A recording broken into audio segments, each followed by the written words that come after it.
We're operating as a team here, so she's going to get set up. Okay, I don't watch lawyer shows, and I usually don't watch cop shows either because I just do this and it's just a lie. But does anybody watch The Mentalist? Yeah. Anyone? This is Agent Lisbon. Okay? And she dresses like that when she's not in uniform, too. And she is, in fact, the South Dakota State Women's Pistol Champion. She knows how to use that gun on her hip, okay?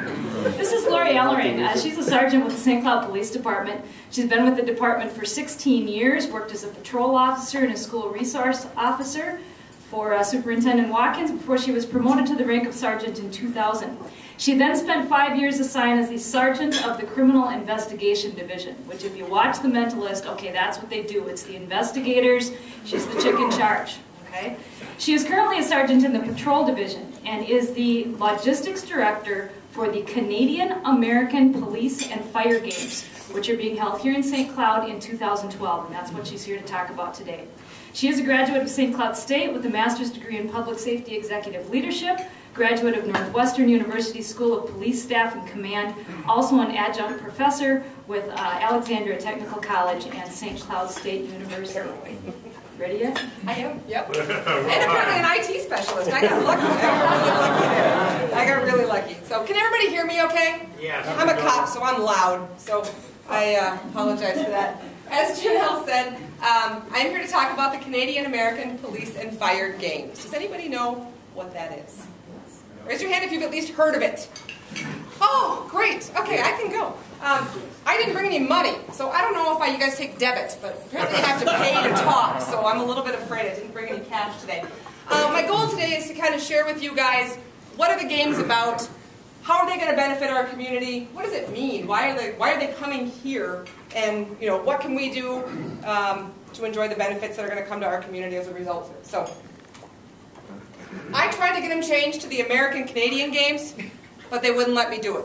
So wherever I travel now, they end up saying, oh, there comes the Canadian ladies. No, I'm not Canadian. It's just called the Canadian American Police and Fire Games. I didn't name them. We're going to talk a little bit about the background of the games. I'm going to introduce you to the board members here in my PowerPoint. I'm going to explain what the games are and how it's going to benefit St. Cloud and some volunteer opportunities that we have within the games. A little bit of history so you kind of know where they came from. We had the Northwest Police and Fire Games back in the 70s.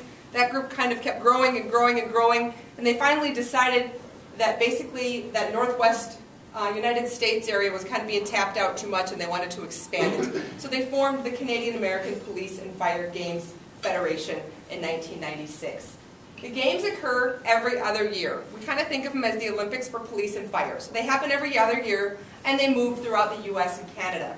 We did a bid process about 4 years ago. The bids go about 4 years in advance. 2008, we sent representatives from St. Cloud to Saskatoon, Canada, where they were holding the games. And that's when we initially started putting in our bid process. St. Cloud Convention Visitors Bureau worked very hard to put together this bid, to submit a bid to the board, partnering with local law enforcement, fire, EMS, local community members.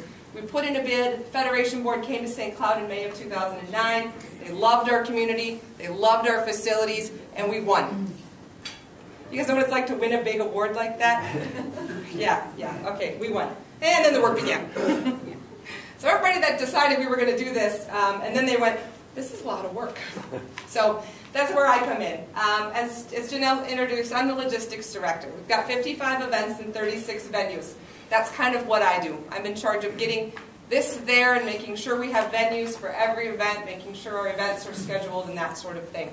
There's 55 different sporting events. Some are non-sporting events as well, and we'll cover some of those as well. They're happening at 36 different venues across the St. Cloud area, including a lot of our school district schools, St. Cloud State, other local area businesses, gun ranges. We're actually having our triathlon right here at Lake George. And that is a direct result of all of the improvements that were made through your organization. It would not have been possible years ago to have a large event like that happening at Lake George. So it's going to be really exciting. I know people say, can you swim in Lake George? You can. You can swim in Lake George. I'm not going to, because I don't do triathlons, but you can swim in Lake George. So we're really excited. It's going to go through town. The run is going to go around the Tech High School area as well. So the whole triathlon is going to occur pretty much in the heart of our city. So that's very, very exciting. Some of the events will occur out of town as well, just because of logistics and facilities.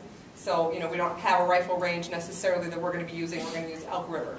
But a lot of our shooting events are going to occur right at our St. Cloud PD range. A lot of events are occurring at St. Cloud State as well. So we're really excited to partner with all of them.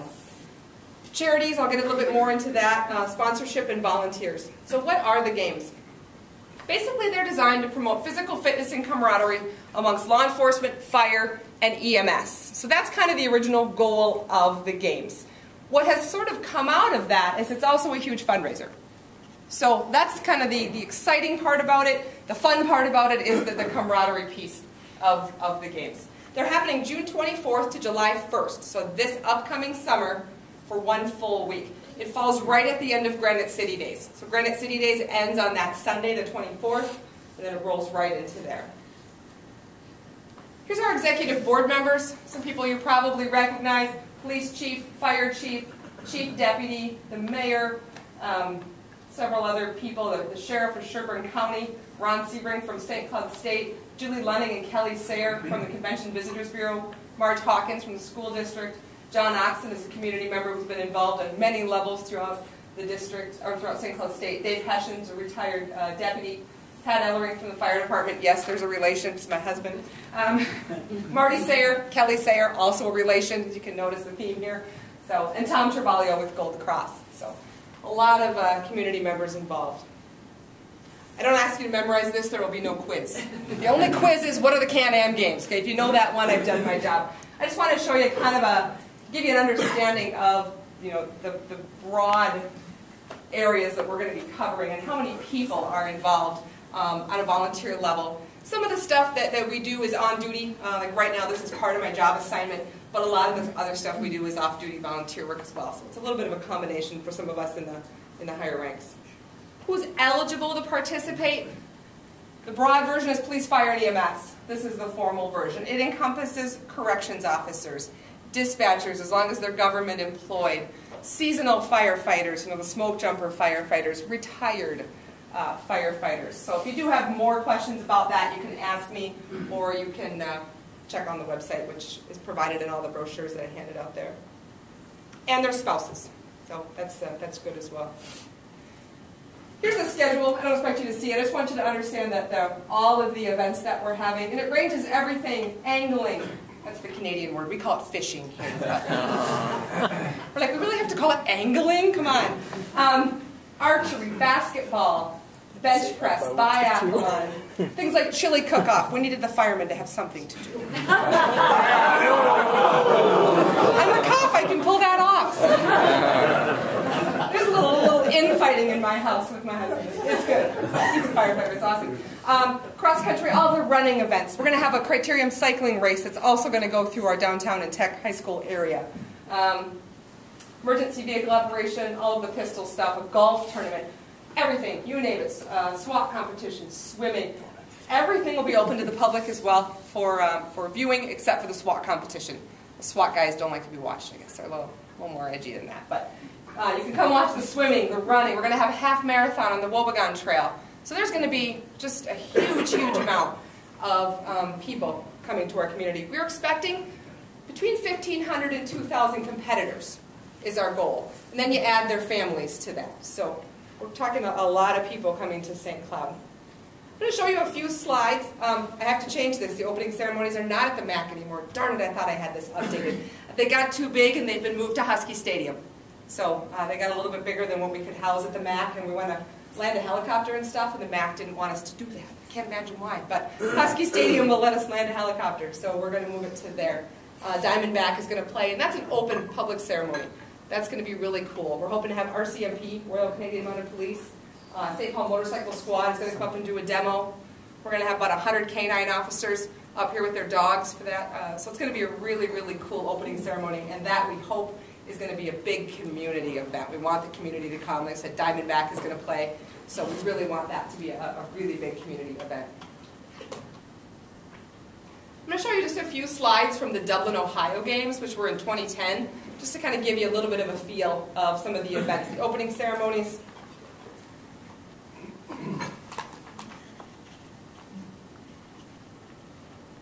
There's a softball tournament that's being held here in town at Whitney. Hockey is being held at the MAC. We're going to host a 32-team hockey tournament. You don't expect to win that, do you? No. Against the Canadians. No. You know, and it's funny.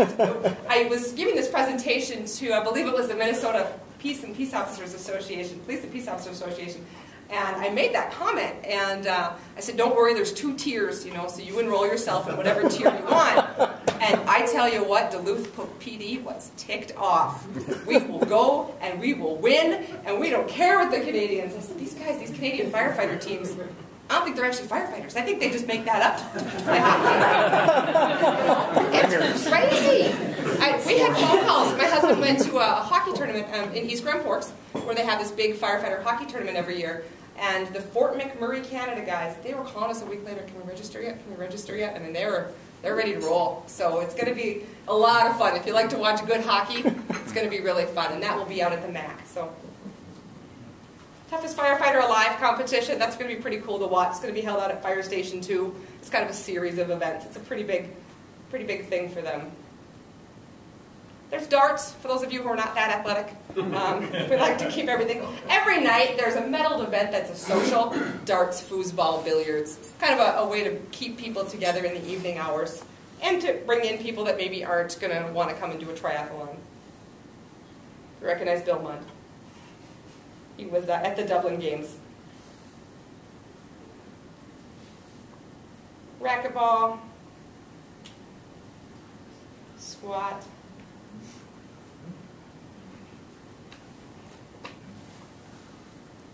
Course golf.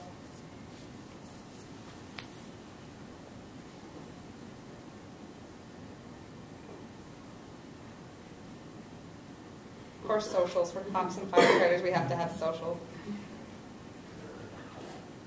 This is Joe Opitz, one of our firefighters here in St. Cloud. These are the medals he won in the Dublin Games. He's a pretty impressive shooter. So he is our shooting coordinator for these games. Chief Mund, hard at work again. Maybe I should have taken that one out for this presentation, huh? He's just supervising. He's just watching the game.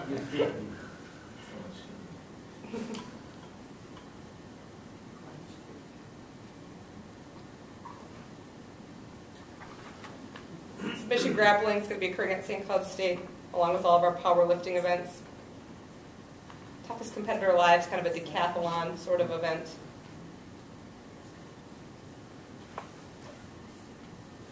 Track and field, that's going to be plans right now at Apollo, barring any capital improvements or anything that Apollo is going to be doing, so I think right now we're still hoping for Apollo. A lot of competitors, between 1,500 and 2,000 is our goal. Right now we have just about 300 registered already, so that's pretty exciting to have those numbers already. How's this going to benefit the St. Cloud community? Obviously, we're going to get huge community exposure. You're going to have representatives from all 50 states, multiple countries. So far, I have an officer from Pakistan already signed up. Although it's Canadian American, we're just hosting it. Doesn't mean anybody can't come. I have an officer from Brazil, and I have an officer from Turkey already paid and registered for the event. So we're going to have not only national exposure, but international exposure as well. And we're really partnering with anybody that wants to partner with us as far as getting the word out to police and fire across the world. Visitors equal customers for our businesses, hotels, restaurants, bars, stores. I was just at a conference last week. A lot of what I do is go to conferences. I just travel. Some days I forget where I am. That's how I ended up being the South Dakota Women's Pistol Champion. Was I went to the South Dakota Police Officer Conference, and I went out to the range to market to them and pass out brochures. And this guy comes up and, has anybody ever been to South Dakota? Pictures Huron, South Dakota. So picture the hat and the whole. And he comes up and I says, no, we're just handing out flyers. And he says, you going to shoot? I said, no, sir, we're just handing out the information. Got a gun, don't you? Sir, I do have a gun. He says, you're up next. Yes, sir, I am. His gun was like this long. Yes, sir, I'm up next. So there, next thing I know, I won. So that's how I ended up as pistol champion. Then they got a little mad at me. They're like, oh, whatever. It was fun. It was a lot of fun. So I was talking to a guy last week at a conference, and I said, don't you get your hotel rooms early? He says, I already got a block of 10 booked at the Holiday Inn poolside. So we're definitely going to have our hotels full. you know, we're going to have our restaurants full every night. We're going to have our bars full. We're going to have our stores full, our malls full. So we're really excited about that. Charities. I did talk about how the money does go to charity. We are a 501c4, which is a nonprofit organization. And how the money, basically at the end, once we've paid all of our bills, whatever's left over gets divided 50-50. Half of it goes to MDA, which is the fire charity that they chose. It's a national fire charity. The other half goes to the Brian Kleinfelter Memorial Foundation, which is a local police charity that we chose for the money. So all the money gets split. You know, the city doesn't make any money on this other than the businesses make the money of the people coming. But, you know, City of St. Cloud doesn't make money. I don't make money. You know, we don't get to write ourselves a check or anything like that. It all gets split and goes to charity at the end. And then the event moves on to York, Pennsylvania in 2014 and on to Thunder Bay, Ontario in 2016. So.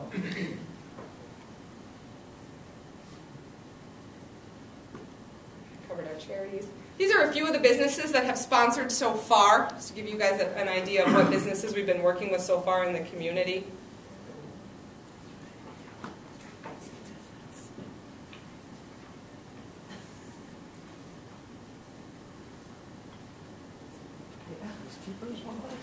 They have not, yet they are. They are going to be sponsoring a lot of businesses, as you guys understand in business are, you know, they're in process, they want to get their budgets finalized and stuff like that. So, and so, you know, businesses are doing both, financial and in kind, so Keepers is doing a lot of that stuff too. So, but yes, no, Keepers is definitely involved. Volunteer opportunities. There are going to be so many volunteer opportunities I can't even begin to imagine. If you look in here on the brochures, and I've got more up here, I just put a few on each table, and my card up here as well. On the back near the bottom is the website, and there is a link, on our website there's a link for volunteers specifically, so you can just enter your name if you're interested in volunteering. But essentially, I mean, we've got 55 events. We're going to need volunteers for every event. We're going to need volunteers in advance for doing some of our building stuff that we're going to be doing. We're going to need volunteers for some, you know, getting the word out, giving directions, all sorts of things, you name it. Stacy Hession is our volunteer coordinator. She's one of our officers, Tad Hession's wife, and she has offered to be our volunteer coordinator. We're basically going to have different tiers of volunteers. We're going to have people that are willing to submit to backgrounds. You can choose if you want to do that or not, but and those will be people that we would give like access to our building to actually, you know, bring equipment and stuff. And then what's going to be as simple as, you know, an all call for volunteers to show up this day, somebody just to show up and help us hand out water at the races and that sort of stuff. So if you do have any interest in that, you can check out the website or put your name in, and we'll be in contact. We don't have a huge need for the volunteers right now, but as things get closer, definitely going to increase. All right, I will open it up to questions now. Yes, sir. Lori, some towns when they have these events start them off with an opening parade where they got some of the local high school bands and all the participants kind of walk behind and get the welcoming and the greeting of the community. Is that any thought in your process? It is, yeah. That will be part of our opening ceremony. Will be that big grandeur of, think of like an Olympic opening ceremony. Right. It'll be very similar to that. Emily Delano, who runs an event planning company in town, she is our event coordinator for the opening ceremonies, and so she is doing that for us, which is wonderful. Yes, sir. Lori, how many participants were there in Dublin? Dublin had a very low participation. They only had about 800. Here's what happened in Dublin. We kind of take Dublin off the radar as a blip because there was a little bit of a war that went on. Ohio has the state games, state police and fire games. When Dublin got the bid for the Canadian American Games, they agreed to run them together at the same time, so they would all participate. And not that long before the games, I think it was about 6 months, they had a falling out, and they split them. And they ended up holding the state games the week before the Can-Am games. So I don't know all the history, I don't know any of the players involved, but I do know that the Fed board told us very specifically, don't use Dublin's numbers. They only had about 800. Use Saskatoon's or Regina's or some of the other cities who posted them, which are more in the 1,500 range. So, yeah, it's unfortunate. So we don't have any state games in Minnesota, so this is it. This is our big event. So this is probably the only time they'll be in Minnesota, at least for all of our professional careers. So, yes, sir, and then we'll go back. Do the departments sponsor the folks? So if you want to participate, do you have to pay your own entrance fee, or does the department sponsor you? We pay our own entrance fee. The only thing we are looking at possibly sponsoring is our SWAT team. because that's a professional team we have through work. We have a PD SWAT team, so to enroll our own SWAT team would just make sense. K-9 would be another one. We have a K-9, it makes sense that we would pay for that. Otherwise, it's on your own. You pay your own enrollment fee, and you participate on your off time. So, yes, sir. So the team sports, like hockey, are the teams from a specific department, or do sometimes departments go together? If your agency is under 100 members, you can merge with other agencies. So we don't expect like a Waite Park PD to field their own team.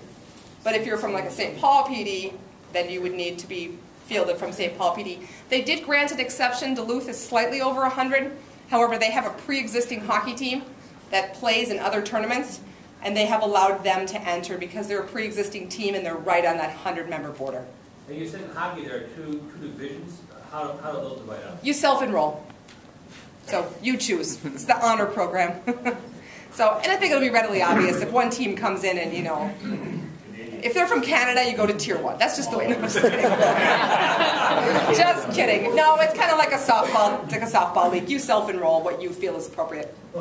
So now when you're going to have them come over maybe Wednesday night during our Summertime by George? Yes. Oh, thank you for bringing that up. I forgot to mention that. Summertime by George will be happening during Wednesday of this week, and that is going to be one of our social events that we're going to list as, hey, go on over to this event. We're not going to, our plan right now is not to have any sort of competing social event that night. The goal is to get everybody over there. Kelly Inn is our host hotel, so our main host hotel, so everyone's going to be literally blocks away. Other hotels are obviously helping us out and, you know, coordinating with us, but Kelly Inn is our main host hotel. Other part of it is we have a chili cook-off, as I mentioned. The plan right now is to have that at Lake George and to do it earlier in the day from Summertime by George. So the whole event will just roll nicely together into a Summertime by George. All the chili cook-off people will just stick around, watch the band. So that's our goal right now. Some of that stuff's still up in the air, but yes, sir. Lord, is there a such thing as a World Police game? There are World Police and Fire Games. They happen alternate years from the Can-Am Games. This year they were in New York City. Next year they are in Belfast, Northern Ireland. In 2013, sorry, they're at Belfast. So that gets around 10,000 participants. We had a contingent out there, the World Games, that hurricane hit. It was wonderful. I wasn't there. I was actually had a previous commitment, but we did send a contingent from our games out there as well. But yes, they alternate from the years of the Can-Am Games. So, and we got a lot of people registered already from those games. So, questions, yes, sir. I hope you don't mind I move you in an entirely different direction. What just happened at the University of California, Davis, involving, I think they were campus police versus the city police, but I would think that we don't really have a campus police department at St. Cloud State. Who is responsible for disorders and protests like that and dealing with them? And are you in a position to address what St. Cloud's policy is in terms of dealing with unrest on campuses? Ultimately, the person in charge would be the chief. I mean, he would be the one, he or she, currently he, who makes those decisions and who would give direction on how we're going to handle it. Now, if we're talking a short-term some sort of uprising that occurs right during my shift, that's, you know, immediately aggressive. Obviously, we'd have to, as a sergeant, a shift supervisor, I'd have to make that decision. But if it were a long-term peaceful protest like UC Davis appeared to be, just from the footage I saw, it would ultimately be our chief or one of our tactical team commanders who would make that decision. Lieutenant LeBeau, perhaps Sergeant Sayer, depending on who was in town, out of town at that time. It kind of looks like that needs to be a skill set here. You've got pistol duty, pistol PAP, pistol PPC, powerlifting, but not pepper spray. Not pepper spray, no. Pepper spray is not a medals event for Canada. We'll just put that in the chili. Spice it up. So on a lighter note, I have to ask, since the triathlon is at Lake George, is the angling there too? No. You know, it's funny you should ask, because the city, through the Granite City Days, is having a kids fishing tournament. And we got together with a meeting last week because they were supposed to occur at the same time. So we were going to have triathlon dodging the bobbers. That was going to be, no, the fishing tournament is a bass tournament. It's occurring on the chain of lakes. So just to give the most space and room. And that's a 2-tier as well. You can enroll, we'll provide a boat and a guide if people are coming internationally, they can still participate. Or you can do tier 2, which is your own boat, no guide. So that way people can come from anywhere and still participate in the fishing, the great fishing our area has to offer. So, but any other questions? I'll stick around afterwards too. I understand you guys leave at this time, and I'll stick around if you have questions, or my business card is up here as well.